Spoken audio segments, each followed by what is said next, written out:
संपूर्ण मुंबईमध्ये काल पावसाने रौद्ररूप धारण केलेलं होतं।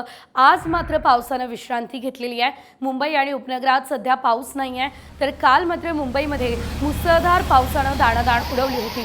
अनेक ठिकाणी सखल भागांमध्ये पाणी साचलं, प्रचंड वाहतूक कोंडी सुद्धा झाली। दरम्यान मुंबई आणि ठाण्याला आज ऑरेंज अलर्ट जारी करण्यात आलाय। गरज असेल तरच घराबाहेर पडा, हे आवाहन प्रशासनानं केलंय। ही दृश्य आपण बघू शकतोय। काल नेमकी काय परिस्थिती निर्माण झालेली होती त्याची ही दृश्य आपण बघतोय।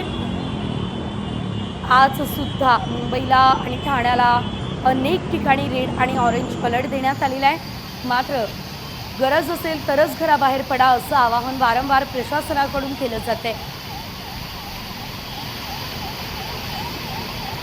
तर पावसाचा नेमका अलर्ट कुठे कुठे देण्यात आलेला आहे तेही आपण बघूयात।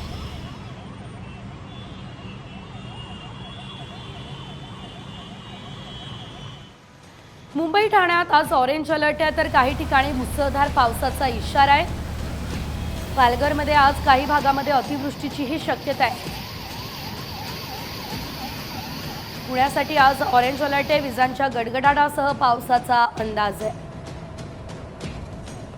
नाशिकसाठी आज रेड अलर्ट जारी करण्यात आलाय।